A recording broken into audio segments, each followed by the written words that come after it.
의학 연구에서 노화에 대한 연구는 주로 젊은 집단과 노인 집단의 비교를 통해 진행됩니다.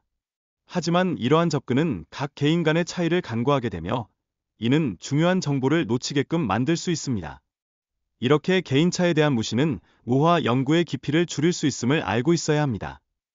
혈액 기반의 노화 지표는 인지 및 정서적 노화와 관련된 세 가지 주요 유형, 즉 유전자와 염증 마커 등을 포함합니다.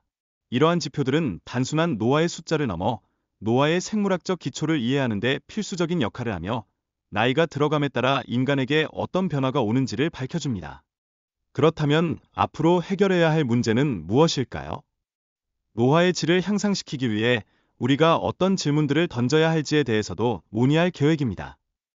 이는 특히 노인의 삶의 질 개선에 기여할 수 있는 중요한 주제가 될 것입니다.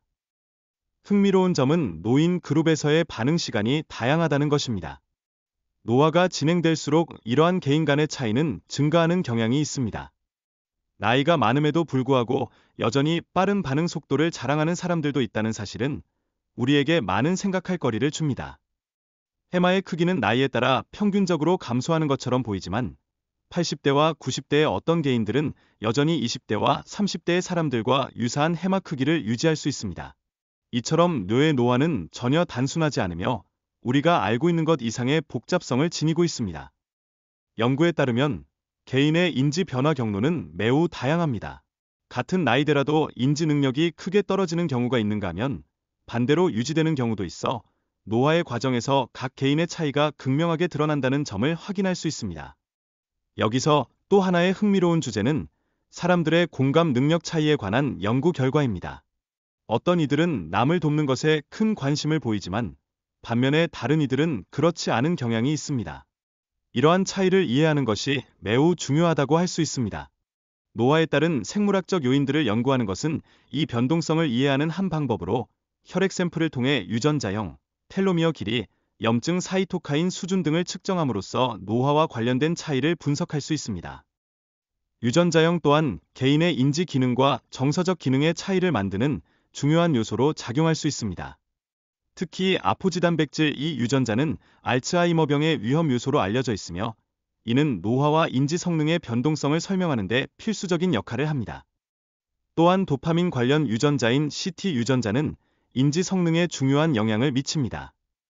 유전자의 특정 변이를 지닌 사람들은 더 나은 인지 기능을 경험하게 되며 이는 신경전 달물질의 가용성과 밀접한 관련이 있습니다. 세로토닌 전이 유전자와 관련된 연구에 따르면 유전자의 변이는 긍정적인 심리적 특성과 관련이 있습니다. 특히 높은 세로토닌 수치는 감정적 회복력과 긍정적인 사고를 촉진시키며 이는 노화 과정에서도 더욱 두드러지는 경향이 있습니다. 감정 노화는 긍정적인 심리적 특성과 밀접한 연관이 있습니다.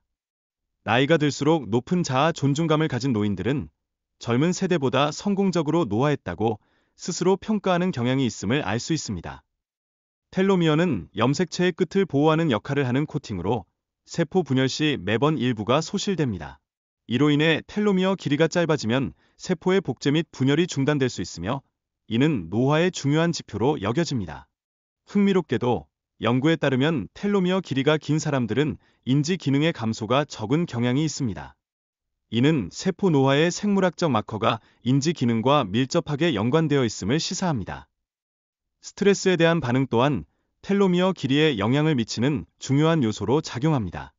스트레스에 대한 적응력이 높은 사람들은 텔로미어가 더 길어지는 경향이 있으며 이는 정서적 노화에도 중요한 영향을 미칩니다. 염증 사이토카인의 역할은 신체가 손상에 반응하여 치유를 촉진하는 데 매우 중요합니다. 하지만 나이가 들수록 만성적인 염증 상태로 변화하여 인지 기능에 부정적인 영향을 미칠 수 있다는 점도 간과해서는 안 됩니다. 정신질환과 염증 마커 간의 관계는 중요한 연구 주제로 떠오릅니다. 예를 들어 우울증을 앓고 있는 환자들은 일반적으로 더 높은 염증 수치를 보이며 이는 정서적 기능의 저하와 밀접하게 연관될 수 있습니다. 최근의 연구에서는 낮은 수준의 프로염증성 사이토카인이 인지 기능 유지에 긍정적인 영향을 미친다는 결과가 나타났습니다. 이는 노인에서 염증과 인지 및 정서적 기능 사이의 상관관계를 더 깊이 이해하는 데 기여할 수 있습니다. 흥미로운 사실은 95세의 경우 약 58%의 사람들이 인지 기능 저하가 없음을 보여준다는 것입니다. 이는 지속적으로 낮은 염증 마커를 가진 그룹에서 더 높은 비율을 나타내며 이는 인지 건강에 긍정적인 영향을 미친다고 할 수 있습니다. 감정적 노화와 관련하여 높은 수준의 공감 능력을 가진 사람들은 낮은 염증 마커를 나타냅니다. 이러한 사람들은 타인의 감정을 이해하고 이로 인해 긍정적인 정서 상태를 유지할 가능성이 더욱 높습니다. IL-6과 같은 염증 사이토카인과 긍정적인 심리적 특성 간의 관계에 대한 연구 결과도 나타났습니다.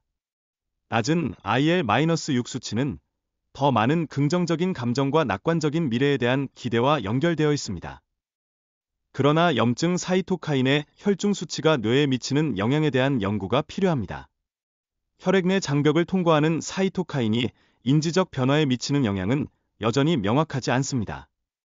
따라서 개인 맞춤형 접근법이 노인의 삶의 질 개선에 필요하다는 점이 강조되고 있습니다. 모든 노인이 동일하게 반응하지 않기 때문에 각 개인의 상황에 맞는 전략이 필요하다는 것을 우리는 잊지 말아야 합니다. 신체적, 정서적, 인지적 변화는 다양한 방식으로 나타날 수 있습니다. 예를 들어 어떤 사람은 신체적으로 감소하더라도 인지적으로 안정적인 상태를 유지할 수 있으며 이에 대한 연구가 필요합니다. 노인의 불쾌감과 인지 성능은 개인차가 크며 이러한 차이는 유전적 요인이나 어린 시절의 영양 상태와 밀접하게 관련될 수 있습니다. 이는 노화와 관련된 연구에서 매우 중요한 요소가 됩니다. 장기적인 연구가 부족하여 개인의 감정적 변화가 시간이 지나면서 어떻게 나타나는지에 대한 명확한 그림을 그리는 데는 한계가 있습니다. 성공적인 노화 평가 조사는 이러한 변화를 연구하기 위한 중요한 기초 자료로 만들어질 수 있습니다. 정신적 장애가 있는 사람들은 나이가 들어도 증상이 완전히 사라지지 않으며 이들은 다른 시작점에서 출발하게 됩니다. 이는 자폐증과 같은 장애를 가진 사람들의 노화 패턴에 대해 흥미로운 질문을 제기합니다. 노인들은 신체적 고통과 사회적 지원 부족으로 더 많은 스트레스를 경험합니다. 이러한 요인들은 건강에 부정적인 영향을 미치므로 사회적 지원 네트워크를 강화하는 것이 절실히 필요합니다. 연민과 공감을 증진시키면 개인의 정서적 행복이 향상될 수 있습니다. 이 과정은 뇌의 특정 영역을 활성화하여 타인을 도와줄 때 긍정적인 감정을 느끼도록 해줍니다. 마지막으로 연민을 증진시키기 위한 연구가 진행되고 있으며 드라마 수업을 통해 노인들이 타인의 감정을 이해하고 경험할 수 있도록 하는 방안이 제안되고 있습니다. 이러한 접근은 공감을 향상시키는 데 기여할 것으로 기대되고 있습니다.